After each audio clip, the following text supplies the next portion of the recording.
بسم اللہ الرحمن الرحیم۔ شیطان انسان کے بدن میں خون کی طرح گردش کرتا ہے، اس لیے اس کے گردشی راستوں کو بھوک کی مدد سے بند کرو۔ سانس ایک خزانے کی مانند ہے، تمہارا کوئی سانس بیکار نہ جائے ورنہ قیامت کے دن تمہیں اپنا خزانہ خالی دیکھ کر ندامت ہوگی۔ کفر کے بعد سب سے بڑا گناہ کسی مسلمان بھائی کی دل شکنی ہے۔ دل پر زیادہ تر مصیبتیں آنکھوں کی وجہ سے آتی ہیں۔ اپنے آپ کو بے جا لالچ اور طمع سے بچاؤ، کیونکہ وہ تنگ دستی اور محتاجی کا پیش خیمہ ہے۔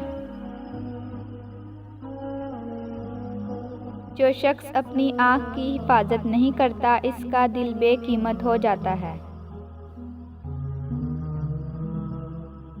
جو دین کو برباد کر کے دنیا سنوارتے ہیں، ان کا نہ تو دین رہتا ہے اور نہ ہی دنیا سنور پاتی ہے۔ بردبار شخص اپنے مقاصد کو بآسانی پا لیتا ہے، جبکہ جلد باز اکثر اوقات پھسل کر گر جاتا ہے۔ دنیا کی رنگینیوں میں کھو جانے والا شخص ہمیشہ بزدل اور کمزور ہوتا ہے، کیونکہ اسے خدا کا نہیں بلکہ لوگوں کا ڈر ہوتا ہے۔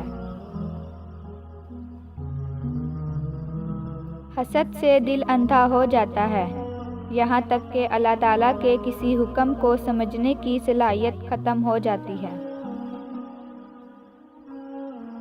خدا جس قوم کی تباہی چاہتا ہے، اس کی قیادت عیاش اور اوباش لوگوں کے سپرد کر دیتا ہے۔ ایسے فائدے سے درگزر کرو جو دوسروں کے نقصان کا باعث بنے۔ جو شخص اس لیے علم حاصل کرے تاکہ علماء کے سامنے فخر کرے، یا بے وقوفوں سے جھگڑے، یا لوگوں کی توجہ اپنی طرف پھیرے، تو ایسے شخص کو اللہ تعالیٰ دوزخ کی آگ میں ڈالے گا۔ کینہ پرور دیندار نہیں ہوتا، لوگوں کا عیب نکالنے والا عبادت گزار نہیں بن سکتا، چغل خور کو امن نصیب نہیں ہوتا، اور حاسد شخص نصرت خداوندی سے محروم رہتا ہے۔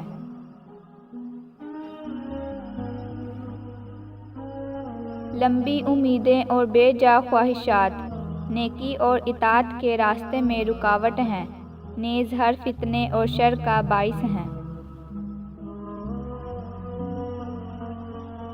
تعجب ہے اس شخص پر جو موت کو حق جانتا ہے پھر بھی اس پر ہنستا ہے۔ عقل مند چپ ہوتا ہے تو خدا کی قدرت کا مظاہرہ کرتا ہے، بولتا ہے تو خدا کو یاد کرتا ہے، اور دیکھتا ہے تو عبرت حاصل کرتا ہے۔ جب دنیا کسی کی طرف رخ کرتی ہے تو دوسروں کی خوبیاں اسے ادھار دے دیتی ہے، اور جب کسی سے پیٹھ پھیرتی ہے تو اس کی اپنی خوبیاں بھی اس سے چھین لیتی ہے۔ زبان گھات میں چھپے ہوئے شیر کی مانند ہے، جو موقع پانے پر غارت گری کرتا ہے، اس لیے اسے خاموشی کی لگام دے کر لغویات سے بند رکھو، اس طرح تم بہت ساری آفات سے بچ جاؤ گے۔ تقویٰ کے 3 مراتب ہیں: شرک سے بچنا، بدعت سے بچنا، گناہوں سے بچنا۔ دل میں اللہ کا نور پیدا ہونے کے 3 اسباب ہیں: فانی دنیا سے کنارہ کشی، آخرت کی طرف رجوع، موت کی تیاری۔ جس شخص کو دوسروں کی عیب جوئی کرتے پاؤ، اسے اپنے دوستوں کے حلقے سے خارج کر دو۔ وہ بات اکثر انمول ہوتی ہے جس میں الفاظ کم اور معنی زیادہ ہوں۔ یہ دنیا مکافات عمل کا نام ہے، آج کسی کی راہ میں تم پتھر رکھو گے تو آنے والا وقت تمہاری راہ میں پہاڑ بن جائے گا۔ بہترین آنسو وہ ہے جو اللہ تعالیٰ کے حضور گناہوں کی بخشش کے لیے بہائے جائیں۔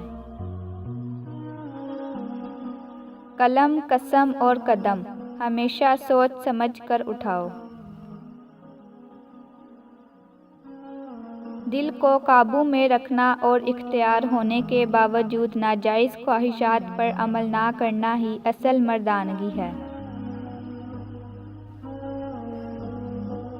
اگر تم گناہ پر آمادہ ہو تو ایسی جگہ تلاش کرو جہاں خدا نہ ہو۔